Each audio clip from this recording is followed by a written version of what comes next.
जय हिंद। नमस्कार साथियों, आप सभी लोगों का मोस्ट वेलकम है आज के इस नए क्लास में।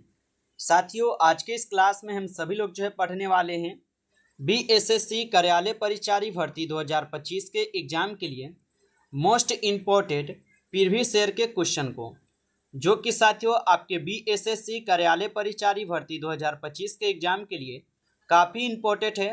तो आप सभी लोग इस क्लास को बिल्कुल अच्छी तरीके से लास्ट तक देखिएगा और इस क्लास में दिए जाने वाले सभी प्रश्न को साथियों अच्छी तरीके से आप जरूर याद कर लीजिएगा, जिससे कि आप अपने एग्जाम में सभी क्वेश्चन को आसानी तरीके से बना पाएंगे।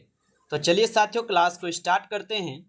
उनसे पहले यदि आप इस चैनल पे पहली बार जुड़े हैं तो आप इस चैनल को साथियों सब्सक्राइब कर लीजिए और सब्सक्राइब करके आप ऑल नोटिफिकेशन को ऑल पे ज़रूर दबा लीजिए, ताकि जब भी क्लास स्टार्ट हो सबसे पहले क्लास का नोटिफिकेशन आपके पास पहुंच सके। तो साथियों, आप इस चैनल को सब्सक्राइब जरूर कर लीजिए, साथ ही साथ आप इस क्लास को ज़्यादा से ज़्यादा लाइक जरूर कर लीजिएगा। तो चलिए क्लास को स्टार्ट करते हैं और देखिए क्वेश्चन क्या दिया गया है। साथियों, क्वेश्चन दिया गया है कि भारतीय संविधान का अनुच्छेद 370 किस राज्य से संबंधित था। साथियों, ये सभी क्वेश्चन बिल्कुल इम्पोर्टेंट और सिलेक्टेड क्वेश्चन लिए गए हैं, जिससे कि साथियों आपके पेपर में 100% ये सभी क्वेश्चन छपेंगे। तो अच्छे से आप इन प्रश्न को याद जरूर कर लीजिएगा और बताइए कि भारतीय संविधान का अनुच्छेद 370 किस राज्य से संबंधित था। तो साथियों आप लोग याद रखिएगा, जम्मू कश्मीर से ये संबंधित थे। ऑप्शन बी आपका सही जवाब है, जम्मू कश्मीर। आगे देखिए साथियों, प्रश्न आता है आपका कि गिर राष्ट्रीय उद्यान ये कहाँ स्थित है। तो गिर राष्ट्रीय उद्यान साथियों कहाँ पर स्थित हो जाएंगे। तो गिर राष्ट्रीय उद्यान आपके हो जाएंगे गुजरात राज्य में। ऑप्शन यहाँ पे आपका बी सही जवाब है, गुजरात राज्य में। आगे देखिए साथियों, प्रश्न आता है आप लोग का कि चंद्रयान 3 का प्रक्षेपण किस वर्ष हुआ था। बताइए साथियों कि चंद्रयान 3 का जो प्रक्षेपण हुआ था ये किस वर्ष हुआ था।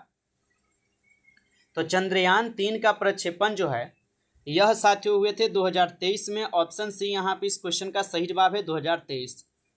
अगला प्रश्न है साथियों यहाँ पे कि भारत का सबसे बड़ा राज्य क्षेत्रफल के आधार पर कौन सा है। तो भारत का सबसे बड़ा राज्य क्षेत्रफल के आधार पर कौन सा है। तो क्षेत्रफल के आधार पर भारत का सबसे बड़ा राज्य राजस्थान है। तो ऑप्शन बी यहाँ पे आपका सही जवाब है, याद रखिएगा। और क्षेत्रफल के आधार पर सबसे छोटा राज्य कौन सा है साथियों, कमेंट करके बताइए, क्योंकि पिछले क्लास में आप लोगों को हम छोटा राज्य भी बताए हैं। आगे देखिए क्वेश्चन है कि प्रथम जनगणना भारत में कब हुई थी। साथियों ये सभी क्वेश्चन काफ़ी इंपॉर्टेंट और वीवीआई सेलेक्टेड क्वेश्चन है, जिससे कि आपके पेपर में साथियों 100% ये सभी क्वेश्चन आपको देखने को मिलेंगे। अच्छे से आप इनको याद कर लीजिएगा। बताइए साथियों कि प्रथम जनगणना ये भारत में कब हुई थी। तो प्रथम जनगणना भारत में याद रखिएगा 1881 को होते हैं। ऑप्शन यहाँ पे बी सही जवाब है इस क्वेश्चन का। अगला प्रश्न है आप लोगों का कि पृथ्वी का सबसे निकटतम ग्रह कौन सा है। तो पृथ्वी का सबसे निकटतम ग्रह यहाँ पर कौन सा होगा। तो बुध ग्रह ये पृथ्वी का सबसे निकटतम ग्रह है। ऑप्शन सी सही जवाब है। अगला प्रश्न है आप लोग का कि कंप्यूटर का पिता किसे कहा जाता है। तो कंप्यूटर का यहाँ पे पिता किसे कहा जाता है। तो कंप्यूटर का पिता चार्ल्स बेबेज को कहे जाते हैं। ऑप्शन बी इस क्वेश्चन का सही जवाब है, चार्ल्स बेबेज। अगला प्रश्न है आप सभी लोगों का कि भारत का सबसे बड़ा बंदरगाह कौन सा है। तो भारत का सबसे बड़ा बंदरगाह यहाँ पर कौन सा होगा। तो भारत का सबसे बड़ा बंदरगाह है मुंबई बंदरगाह। ऑप्शन ए इस क्वेश्चन का आपका सही जवाब होगा। चलिए आगे देखिएगा, अगला यहाँ पे आपका प्रश्न आता है और प्रश्न दिया गया है कि भारत में सबसे अधिक गेहूं कहाँ पैदा होता है। तो भारत में सबसे अधिक गेहूं कहाँ पर पैदा होता है। तो यह साथियों कहाँ पर होते हैं, उत्तर प्रदेश में। ऑप्शन यहाँ पे आपका 20 क्वेश्चन का सही जवाब है। अगला प्रश्न है कि कावेरी नदी किस राज्य से निकलती है। बताइए साथियों कि कावेरी नदी ये किस राज्य से निकलती है।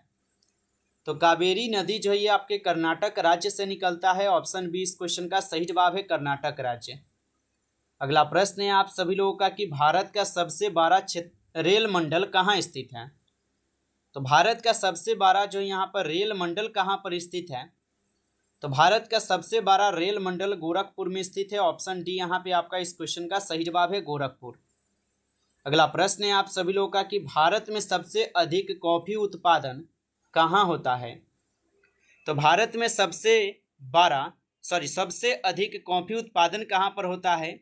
तो भारत में सबसे अधिक कॉफी उत्पादन जो है यह आपके कर्नाटक में होते हैं। तो ऑप्शन यहाँ पे आप लोगों का 20 क्वेश्चन का सही जवाब है, कर्नाटक में। अगला प्रश्न है साथियों यहाँ पे कि भारत में लौह अयस्क का सबसे बड़ा उत्पादक राज्य कौन सा है। तो भारत में लौह अयस्क का सबसे बड़ा उत्पादक राज्य जो है यहाँ पर ओडिशा हो जाएंगे। ऑप्शन यहाँ पे आपका 20 क्वेश्चन का सही जवाब है। अगला प्रश्न है आप सभी लोगों का कि भारत का सबसे ऊंचा बांध कौन सा है। तो भारत का सबसे ऊंचा बांध जो है यहाँ पर कौन सा है। तो भारत का सबसे ऊंचा बांध हो जाएंगे टिहरी बांध। ऑप्शन यहाँ पे आपका 20 सही जवाब है, टिहरी बांध। अगला प्रश्न है आप सभी लोगों का कि भारत का सबसे बड़ा राज्य जनसंख्या के आधार पर कौन सा है। तो भारत का सबसे बड़ा राज्य जनसंख्या के आधार पर कौन सा हो जाएगा। तो भारत का सबसे बड़ा राज्य जनसंख्या के आधार पर हो जाएंगे यहाँ पर कौन।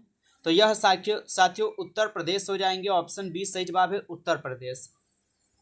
अगला प्रश्न है कि 2024 में लोकसभा चुनाव में कितनी सीटें थी। साथियों अभी तक आप इस क्लास को लाइक नहीं किए हैं तो आप इस क्लास को ज़्यादा से ज़्यादा लाइक कर लीजिएगा। और चैनल पे पहली बार यदि आप जुड़े हैं तो आप इस चैनल को सब्सक्राइब करके ऑल नोटिफिकेशन को आप ऑल पे ज़रूर दबा लीजिएगा, ताकि जब भी क्लास स्टार्ट हो सबसे पहले क्लास का नोटिफिकेशन आपके पास पहुंच सके। तो आप इस चैनल को सब्सक्राइब कर लीजिए। साथ ही साथ यदि आपको PDF चाहिए रिवीजन के लिए तो कमेंट करके जो बताइए कि 2024 में लोकसभा चुनाव में कितने सीटें थी। तो 2024 में लोकसभा में चुनाव में कुल जो है ना 543 सीट थी। तो ऑप्शन यहाँ पे आपका 20 क्वेश्चन का सही जवाब है। चलिए आगे बढ़ते हैं और अगला क्वेश्चन देखिएगा। क्वेश्चन दिया गया है कि भारत के मुख्य चुनाव आयुक्त 2025 में कौन है। बताइए साथियों कि भारत के मुख्य चुनाव आयुक्त 2025 में कौन हो जाएंगे। तो साथियों आप सभी लोग याद रखिएगा, राजीव कुमार है। ऑप्शन ए यहाँ पे आपका सही जवाब है, राजीव कुमार। चलिए अगला प्रश्न देखिएगा साथियों। क्वेश्चन है कि 2024 ओलंपिक कहाँ आयोजित हुए। बताइए साथियों कि 2024 ओलंपिक कहाँ आयोजित हुए हैं।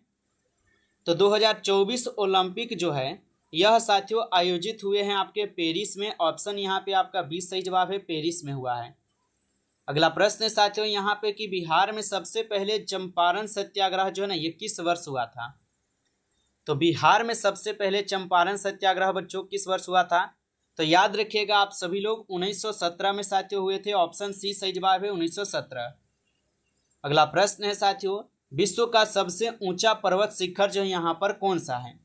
लगाइए आप लोग आंसर कि विश्व का सबसे ऊंचा पर्वत शिखर कौन सा है।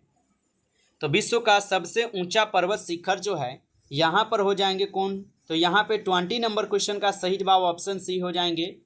ऑप्शन सी को आप लोग सही जवाब कीजिएगा। अगला प्रश्न है बिहार में सबसे ज़्यादा गन्ना उत्पादन किस जिले में होता है। तो बिहार में सबसे अधिक गन्ना उत्पादन किस जिला में होता है। तो साथियों याद रखिएगा पश्चिम चंपारण में होता है। ऑप्शन यहाँ पे आपका 20 सही जवाब है, पश्चिमी चंपारण। अगला प्रश्न है बिहार का राजकीय पशु कौन है। तो बिहार का राजकीय पशु जो है यहाँ पर कौन हो जाएगा। तो बिहार का राजकीय पशु हो जाएगा आप सभी लोग का यहाँ पे हाथी। ऑप्शन सी यहाँ पे सही जवाब है, हाथी जो बिहार का राजकीय पशु है। अगला प्रश्न है कि बिहार का कौन सा जिला लीची का यहाँ पे गढ़ कहलाता है। तो बिहार का कौन सा जिला लीची का गढ़ कहलाता है। तो साथियों याद रखेंगे मुजफ्फरपुर जिला कहलाता है। ऑप्शन सी सही जवाब है। अगला प्रश्न है आप लोगों का कुंवर सिंह का संबंध किस आंदोलन से है। बताइए साथियों कि वीर कुंवर सिंह जी का जो संबंध है ये किस आंदोलन से हो जाएंगे। तो वीर कुंवर सिंह का संबंध है 1857 के विद्रोह से। ऑप्शन बी इस क्वेश्चन का सही जवाब है। अगला प्रश्न है आप लोगों का कि गया शहर किस धर्म से विशेष रूप से संबंधित है। तो गया शहर किस धर्म से विशेष रूप से संबंधित है। तो यह आपके बौद्ध धर्म से संबंधित है। ऑप्शन ए सही जवाब है, बौद्ध धर्म। अगला प्रश्न है साथियों यहाँ पे बिहार के किस जिले में काकोलत जलप्रपात जो है ना स्थित है। तो बिहार के किस जिले में काकोलत जलप्रपात स्थित हो जाएंगे? तो साथियों याद रखिएगा नवादा जिला में है, ऑप्शन सी सही जवाब है, नवादा जिला। अगला प्रश्न है आपका, प्रश्न क्या दिया गया है कि मौर्य साम्राज्य की राजधानी कहाँ थी? बताइए साथियों कि मौर्य साम्राज्य की राजधानी कहाँ पर थी? तो मौर्य साम्राज्य की राजधानी आप लोग याद रखेंगे पाटलिपुत्र में हो जाएंगे। ऑप्शन सी इस क्वेश्चन का सही जवाब है, पाटलिपुत्र। अगला प्रश्न है आप सभी लोगों का कि बिहार में सबसे बड़ा थर्मल पावर प्लांट कहाँ है? तो भाई बिहार में सबसे बड़ा थर्मल पावर पॉइंट यहाँ पे क्या है, पावर प्लांट कहाँ पर है? तो याद रखिएगा साथियों मुजफ्फरपुर, ऑप्शन ए सही जवाब है, मुजफ्फरपुर में। अगला प्रश्न है आप लोग का कि कौन यहाँ पे सोन नदी किस राज्य से निकलती है? तो सोन नदी किस राज्य से निकलती है? तो मध्य प्रदेश राज्य से सोन नदी निकलती है, ऑप्शन सी सही जवाब है। अगला प्रश्न है आपका कि बिहार में अशोक स्तंभ कहाँ स्थित है? तो बिहार में अशोक स्तंभ जो है ये कहाँ पर स्थित है? तो बिहार में अशोक स्तंभ हो जाएंगे वैशाली में, ऑप्शन सी इस क्वेश्चन का सही जवाब है, वैशाली में। नमस्कार साथियों, इस क्लास में कुल 30 क्वेश्चन थे जो कि काफ़ी इंपॉर्टेंट और सिलेक्टेड क्वेश्चन थे। ये सभी क्वेश्चन आपके बीएसएससी कार्यालय परिचारी भर्ती 2025 के लिए। साथियों यदि आपको ये क्लास अच्छा लगा हो तो आप इस क्लास को ज़्यादा से ज़्यादा लाइक कर लीजिएगा। चैनल पे पहली बार यदि आप जुड़े हैं तो आप इस चैनल को सब्सक्राइब करके ऑल नोटिफिकेशन को आप ऑल पे ज़रूर दबा लीजिएगा। और यदि आपको पीडीएफ चाहिए तो आप कमेंट करके हमें बता सकते हैं। चलिए फिर मिलते हैं आपसे एक नई टॉपिक के साथ नेक्स्ट क्लास में। तब तक के लिए जय हिंद, जय भारत।